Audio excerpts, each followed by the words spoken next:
இந்த நேரத்துல ஏன் இந்த கம்பெனில இருக்கீங்க? உங்களுக்கும் தெரியாது, எனக்கும் தெரியாது. லா ஆஃப் கர்மா. ஏன் நீங்க ஊரை விட்டு இவ்வளவு தூரத்துல இருக்கீங்க? லா ஆஃப் கர்மா. அதனால உங்க வாழ்க்கையில நிறைய பிரச்சனைகளை பார்ப்பீங்க. ஒரே வார்த்தையை மட்டும் சொல்லுங்க, இதுவும் கடந்து போகும்.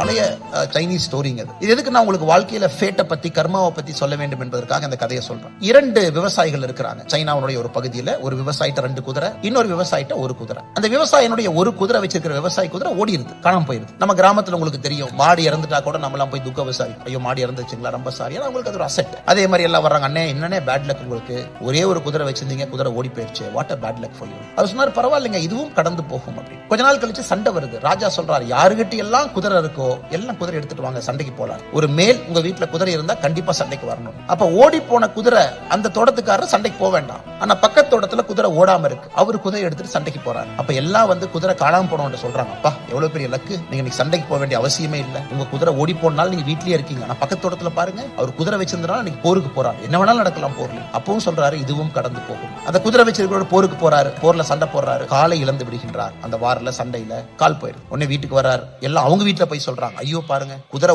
ஓடி போயிருந்தா நீங்க தப்பிச்சிருப்பீங்க, குதிரை ஓடாதனாலதான் உங்களுக்கு கால் போச்சு, என்ன ஒரு பேட் லக்ங்கிறாங்க. எதுக்காக இந்த கதையை சொல்றாங்க? இந்த ஃப்ளோவை நீங்க பார்க்கணும்.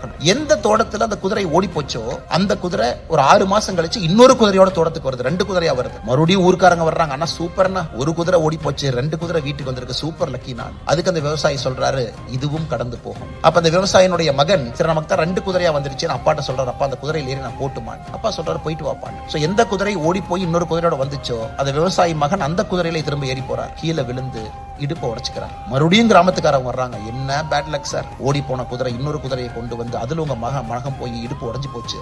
அதுக்கும் அந்த விவசாயி சொல்றாரு, இதுவும் கடந்து போகும். அதனால உங்க வாழ்க்கையில நிறைய பிரச்சனைகளை பார்ப்பீங்க. ஒரே வார்த்தையை மட்டும் சொல்லுங்க, இதுவும் கடந்து போகும். காரணம் என்னன்னா, எது நல்லது கெட்டதுன்னு உங்களுக்கு தெரியாது. தட் இஸ் லா ஆஃப் கர்மா. இந்த நேரத்துல ஏன் இந்த கம்பெனில இருக்கீங்க? உங்களுக்கும் தெரியாது, எனக்கும் தெரியாது. லா ஆஃப் கர்மா. ஏன் நீங்க ஊரை விட்டு இவ்வளவு தூரத்துல இருக்கீங்க? லா ஆஃப் கர்மா. நீங்க கெட்டதுன்னு ஒன்று நினைப்பீங்க, அது 5 ஆண்டுகள் கழிச்சு பார்க்கும்போது உங்களுக்கு நடந்த பெரிய நல்லதே அதாகத்தான் இருக்கும். இன்னைக்கு நல்லதுன்னு நினைப்பீங்க, 5 ஆண்டுகள் கழித்து பார்க்கும்போது உங்களுக்கு நடந்த கெட்டதே அதாகத்தான் இருக்கும். அதனால இந்த சைனீஸ் குதிரை ஸ்டோரி எப்போ நான் வச்சுக்கங்க. எது நடந்தாலும் புன்னகையோடு, கம்பீரத்தோடு, வெற்றி நடையோடு அதை கடந்து போக கத்துக்குங்க. வாழ்க்கை இனிமையாக இருக்கும், சிறப்பாக இருக்கும். நீங்களும் நன்றா இருப்பீங்க.